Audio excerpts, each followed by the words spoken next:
Failure doesn't scare God. So why does it scare you? Religion may have told you that one mistake disqualifies you, but heaven says otherwise. The truth is shocking. The moment you thought you ruined everything might actually be the moment God is about to rebuild you. Grace isn't fragile, it's fierce, and it's greater than sin. Think about this. Have you ever whispered, "I failed God? I failed myself"? That raw confession echoes louder than any sermon. But what shame calls a dead end, God calls a new beginning. The Bible verses about failure don't bury you, they raise you. God still loves me, even when the world stamps me as broken beyond repair. So let me ask you straight. Has failure ever shouted louder than your faith? Type yes in the comments if you've been there, because your honesty could be the very encouragement someone else needs tonight. Now, get ready, because the fall isn't the end. It's just the setup for God to lift the broken. There are moments when failure screams louder than faith. Someone looks in the mirror and whispers, "I failed God. I failed myself." That's when shame presses hardest on the heart. But here's the twist. Even in the silence of disappointment, God's grace after mistakes shows up stronger than the noise of guilt. Christian encouragement reminds us that when someone feels like a failure, it's not the final label. It's just a backdrop where God begins to paint hope in Christ. Think about it. The world loves to stamp us with labels: broken, not enough, too late. But the Bible verses about failure declare something radically different. God still loves me even when I've fallen flat. He doesn't walk away when we mess things up. He steps closer. And when someone feels crushed by their own reflection, that's the very moment God lifts the broken and whispers, "You are not done yet." Practical faith works in simple steps. Imagine a child dropping their toy and running back to their parent. They don't wonder if the parent will accept them. They know. That's the emotional Christian message of 2 Corinthians 5:17. If anyone is in Christ, he is a new creation. Even when shame tells us to hide, grace says, "Rise again with God."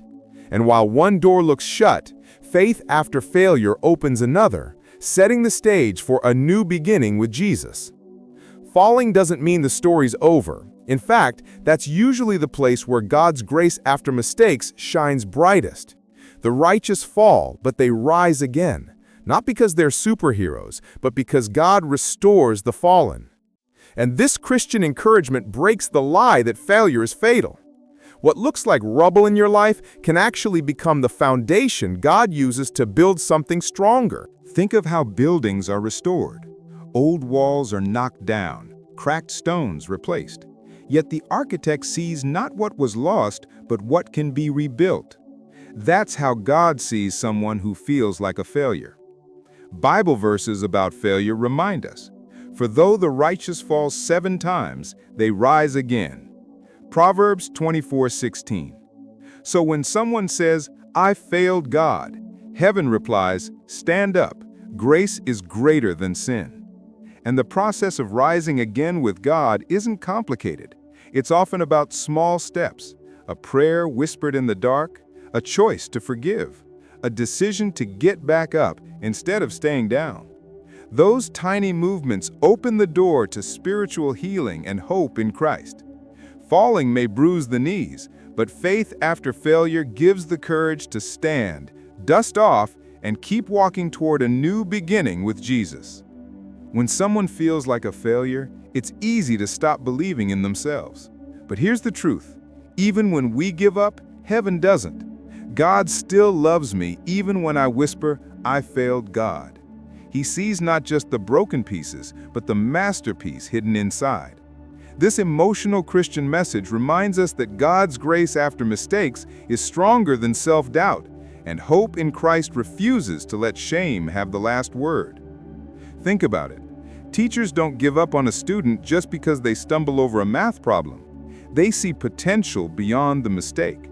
In the same way, God restores the fallen by seeing their purpose, not their past. Romans 8:28 assures us that all things work together for good for those who love God. Even the tears of regret become tools in His hands, shaping a Christian testimony of redemption that proves faith after failure still has power. And this truth creates boldness. Instead of hiding in the shadows of shame, one can step into the light of spiritual healing. Choosing to rise again with God means realizing that your story isn't defined by failure, but by grace. It means looking at the mirror differently, not as a reflection of what's been lost, but as proof that God lifts the broken. And while doubt whispers, God's voice keeps calling toward a new beginning with Jesus. God doesn't just patch wounds, He restores lives. When someone cries, "I failed God," His response isn't rejection, it's redemption. The cross wasn't meant for perfect people, it was for the broken who needed grace. That's why this powerful Christian motivation declares, God restores the fallen, lifts the broken, and gives faith after failure. He doesn't erase your mistakes, He transforms them into testimonies that point to His mercy. Picture a craftsman taking shattered glass and turning it into a mosaic. To the untrained eye, it's just fragments. But in the hands of the artist, every piece finds new purpose. That's how God works with us. Philippians 4:13 says, "I can do all things through Christ who strengthens me." Spiritual healing takes what shame calls useless and reframes it into beauty, showing that grace is greater than sin and that hope in Christ never runs dry. This love doesn't just forgive, it empowers. Christian encouragement reminds us that overcoming failure with God means walking with boldness, not fear. When the world labels someone as too far gone, God whispers, "You're still mine." And while others may see failure as the end, God sees it as the middle of a story He's still writing, a story that always points toward a new beginning with Jesus. The world is quick to hand out labels: failure, loser, worthless. But Christian encouragement reminds us that overcoming failure with God means trading those labels for a greater truth. You are my child. What shame calls an ending, grace calls a beginning. Psalm 42 paints the picture clearly. God lifts the broken, sets their feet on solid rock, and proves that faith after failure is stronger than any insult. Think about how name tags work. At a gathering, someone writes, "Hello, my name is," and sticks it on their chest. But God rips off the labels the world sticks on us and writes something better: redeemed, chosen, beloved. This emotional Christian message says, God still loves me even when I feel like a failure. And that's not just a poetic idea, it's a powerful Christian motivation that rebuilds identity on truth, not opinion. Living with this new identity changes everything. Instead of walking bent under shame, one can stand tall in hope in Christ. Instead of repeating, "I failed God," one can declare, "I rise again with God." Grace is greater than sin, and the testimony of redemption becomes louder than the whispers of defeat. And while the world may try to stick on another label tomorrow, God keeps reminding, "You are still mine," pushing us closer to a new beginning with Jesus. No one likes feeling unfinished, but that's exactly what we are, works in progress. And the beautiful truth is this: the God who began the good work isn't walking away. Faith after failure rests in the promise of Philippians 1:6. He who began a good work in you will carry it on to completion. So even when someone says, "I failed God," heaven replies, "I'm not done with you yet." That's Christian encouragement worth holding on to. Picture a sculptor at work. The block of marble doesn't look impressive at first, just rough edges, cracks, and dust. But the artist sees the statue inside. In the same way, overcoming failure with God means understanding that every rough edge is part of the shaping. Bible verses about failure remind us that God restores the fallen not overnight, but through process. Grace is greater than sin, and every strike of His chisel proves He still believes in the masterpiece He's creating. And that process brings freedom. Instead of comparing ourselves to others or rushing the timeline, we can trust that God never gives up on us. This emotional Christian message whispers hope in Christ.